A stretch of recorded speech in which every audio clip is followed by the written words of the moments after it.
Land और एक soil, दो रिसोर्स के बारे में बताया जाता है।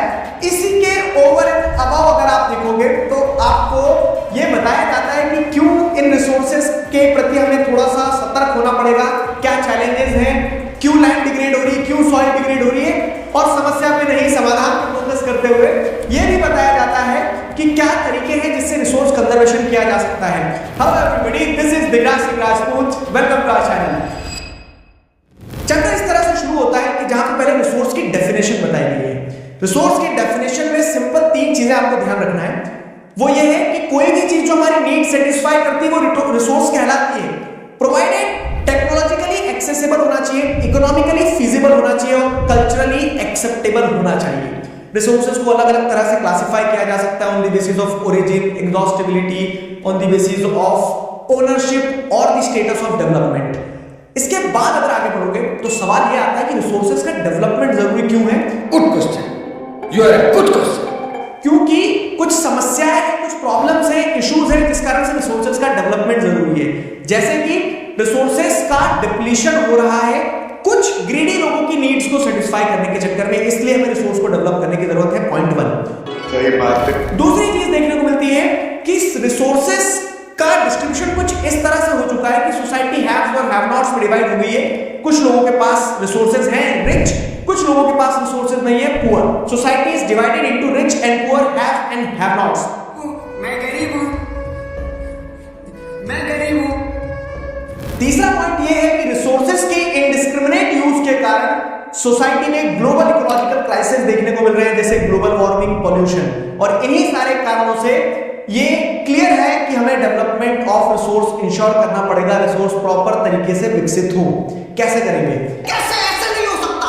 तब सॉल्यूशन मिलता है सस्टेनेबल डेवलपमेंट के फॉर्म में। सस्टेनेबल डेवलपमेंट क्या होता है कि डेवलपमेंट उस तरह से किया जाए कि हमारी आज की जरूरतें पूरी हो और हमारी फ्यूचर जनरेशंस की नीड को भी किसी तरह से हैम्पर ना किया जाए, उनके लिए भी रिसोर्सेज बचे रहे। और इसी सस्टेनेबल डेवलपमेंट को अचीव करने के लिए रियो डी जेनेरियो में मीटिंग होती है, जहां पे वर्ल्ड के 100 से भी ज्यादा लीडर्स इकट्ठे होते हैं, जो लोग मंथन करते हैं इस चीज पे कि कैसे इन्वायरमेंटल कंजर्वेशन इंश्योर किया जा सकता है।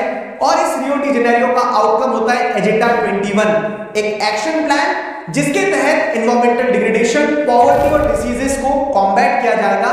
लोकल गवर्नमेंट लोकल लेवल पे अपने अपने एजेंडास बनाएंगी। तो इस तरह से कुछ रिसोर्स डेवलपमेंट की कहानी डेवलप होती है। लेकिन अब बात यह आती है कि रिसोर्स डेवलपमेंट के लिए रिसोर्स प्लानिंग एक इंपॉर्टेंट चीज है। रिसोर्स प्लानिंग क्यों, व्हाई?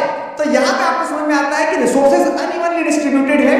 कुछ रिसोर्स अगर अरुणाचल प्रदेश में आपको मिल रहे हैं, जैसे वाटर रिसोर्सेज वहां पे अबंडेंस में है, तो हो सकता है वहां पे एनर्जी रिसोर्सेज ना हो।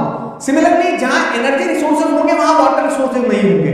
इसी चीज को ध्यान में रखते हुए एक रिसोर्स प्लानिंग की बहुत ज्यादा सख्त जरूरत होती है, और इंडिया में वो रिसोर्स प्लानिंग 3 स्टेप्स में की जाती है। फर्स्ट स्टेप है, सबसे पहले रिसोर्सेज को आइडेंटिफाई किया जाए कि कौन सा रिसोर्स कहां है। दूसरा स्टेप होता है कि रिसोर्सेज के आइडेंटिफिकेशन के बाद में एक प्रॉपर प्लानिंग स्ट्रक्चर इवॉल्व किया जाए कि किस टेक्नोलॉजी से कैसे रिसोर्स एक्सट्रैक्ट होंगे। Now the rest of the plan is simple. I fly to the moon. I shrink the moon. I grab the moon. और तीसरा स्टेप होता है matching the resource developmental plan with the national developmental plan, कि उस resource को आप overall national level पे कैसे डेवलप कर सकते हो। ये 3 step resource development, resource planning in India आपको देखने को मिलती है। अब पॉइंट ये आता है कि रिसोर्स प्लानिंग क्यों, क्योंकि रिसोर्सेज डिप्लीट हो रहे हैं। हमने over the period of time ये देखा है कि जिन लोगों के पास में टेक्नोलॉजी और इंस्टीट्यूशनल पावर्स रहे हैं, जैसे यूरोपियंस ने कॉलोनीज में अपनी टेक्नोलॉजिकल सुपीरियरिटी के चलते उन कॉलोनीज को गुलाम बना के वहां से रिसोर्स एक्सट्रैक्ट करना शुरू किया। 3 गुना लगा, ठीक है। इस चीज को ध्यान में रखते हुए रिसोर्स कंजर्वेशन भी एक इंपॉर्टेंट एस्पेक्ट है। महात्मा गांधी की स्टेटमेंट देते हैं क्या, कि we have sufficient to satisfy our needs but not to satisfy our greeds. और इसी चीज को ध्यान में रखते हुए कंजर्वेशन बहुत इंपॉर्टेंट हो जाता है। वो कहते हैं कि कंजर्वेशन ऐसे किया जाए कि प्रोडक्शन फॉर मासेस ना हो, प्रोडक्शन बाय मासेस हो। मतलब मास प्रोडक्शन को रिप्लेस कर दो प्रोडक्शन बाय मासेस से, कि जनता अपनी जरूरत के हिसाब से प्रोड्यूस करे, और उनके इसी आइडिया को वर्ल्ड वाइड एप्रिशिएट किया गया, अडॉप्ट किया गया। ये पूरी रिसोर्स और उसके डेवलपमेंट की कहानी थी। चैप्टर का दूसरा पार्ट यहां से शुरू होता है, जहां पे हम लैंड एज ए रिसोर्स और सॉइल एज ए रिसोर्स को देखते हैं। लैंड बहुत इंपॉर्टेंट है क्योंकि फाइनाइट मैग्नीट्यूड की रिसोर्स है, सीमित है, हमारी जरूरतें असीमित है। इसी तरह से आप देखोगे तो लैंड इंपॉर्टेंट रिसोर्स है, लेकिन लैंड का डिग्रेडेशन हो रहा है, कारण मल्टीपल है। माइनिंग के कारण, ओवर इरिगेशन के कारण, डिफॉरेस्टेशन के कारण, डिफॉल्टिव एग्रीकल्चरल प्रैक्टिसेस के कारण, और भी बहुत सारे कारण हैं जिन कारणों से लैंड डिग्रेडेशन हो रहा है। लेकिन अगेन आपको समस्या पे नहीं, समाधान पे फोकस करना है। बात तो सही है। तो जो लैंड डिग्रेडेशन के कॉजेज है ना, वही उसके कंजर्वेशन की टेक्निक बन जाएगी। जैसे अगर पेड़ कट रहे हैं, डिफॉरेस्टेशन हो रहा है, तो afforestation is a way to conserve land. अगर माइनिंग हो रही है तो माइनिंग प्रैक्टिसेस को रेगुलेट किया जाए। अगर आप देख रहे हैं कि आपको ये देखने को मिल रहा है ओवर इरिगेशन एक कारण है, तो इरिगेशन को कंट्रोल तरीके से किया जाए, या फिर फॉल्टी डिफेक्टिव प्रैक्टिसेस जो एग्रीकल्चर प्रैक्टिसेस उनको सुधार किया जाए। इस तरह से लैंड कंजर्वेशन किया जा सकता है। लैंड इन जनरल हर जमीन को कहा जाएगा, चाहे वो प्लेटू हो, प्लेन हो या फिर माउंटेन हो, और सॉइल कहा जाएगा उसके टॉप लेयर को। टॉप सॉइल के हिसाब से आप देखेंगे सॉइल को अलग अलग कैटेगरीज में क्लासिफाई किया जा सकता है। जैसे कि आपकी बुक में आपको एलुवियल सॉइल के बारे में बताया गया, ब्लैक सॉइल के बारे में बताया गया, रेड एंड येलो सॉइल के बारे में बताया गया है, लैटराइट सॉइल के बारे में बताया गया है, माउंटेन सॉइल के बारे में बताया गया, एरिड सॉइल के बारे में बताया गया है। इतनी सारी सॉइल कैसे याद की जाए?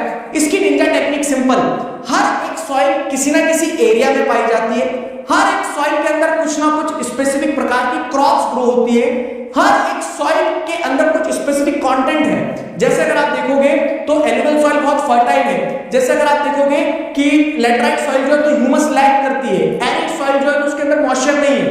तो हर एक सॉइल का कंटेंट क्या है वो देखा जाए। और चौथी चीज, हर एक सॉइल के अंदर कुछ एक्स फैक्टर है, जैसे एलुवियल सॉइल में खादर बांगर है, ब्लैक सॉइल में आपको देखने को मिलता है उसके अंदर कैरेक्टरिस्टिक है कि वो मॉइस्चर को होल्ड कर सकती है। Red and yellow soil red colour की होती है, येलो कलर की होती है। और ये सारी चीजें मैंने इस चार्ट में बहुत अच्छे से आपको समझा के रखी है। इस चार्ट को देखोगे, स्क्रीनशॉट लोगे तो सब कुछ आसान हो जाएगा। ये था सॉइल। अब अगर सॉइल के कंजर्वेशन की बात आती है तो सॉइल कंजर्वेशन भी बहुत इंपॉर्टेंट पार्ट है। क्यों? क्योंकि सॉइल इरोजन हो रहा है। सॉइल इरोजन क्या होता है? सॉइल का टूट जाना, बह जाना, उड़ जाना due to wind, water, glacier और मल्टीपल रीजंस सॉइल इरोजन होता है। सॉइल इरोजन के कारण सॉइल अनफिट हो जाती है कि अब उसमें आप खेती नहीं कर सकते हो। जैसे चंबल रीजन में इसे बैडलैंड्स कहा जाता है, रेवाइन्स कहा जाता है। अब समस्या है, समाधान पर अगर फोकस किया जाए तो सॉइल कंजर्वेशन कैसे की जा सकती है? तो जो कारण है, जैसे अगर मान लो कि गलत एग्रीकल्चरल प्रैक्टिस से सॉइल इरोजन हो रहा है, टॉप सॉइल बह जा रही है, शीट इरोजन हो रहा है, विंड इरोजन हो रहा है, तो इन सारी चीजों को कंट्रोल करने के लिए आप टेक्निक्स जैसे कॉन्टूर प्लगिंग का इस्तेमाल कर सकते हैं। स्लोप के अगेंस्ट में खेती की जाए, कॉन्टूर प्लगिंग।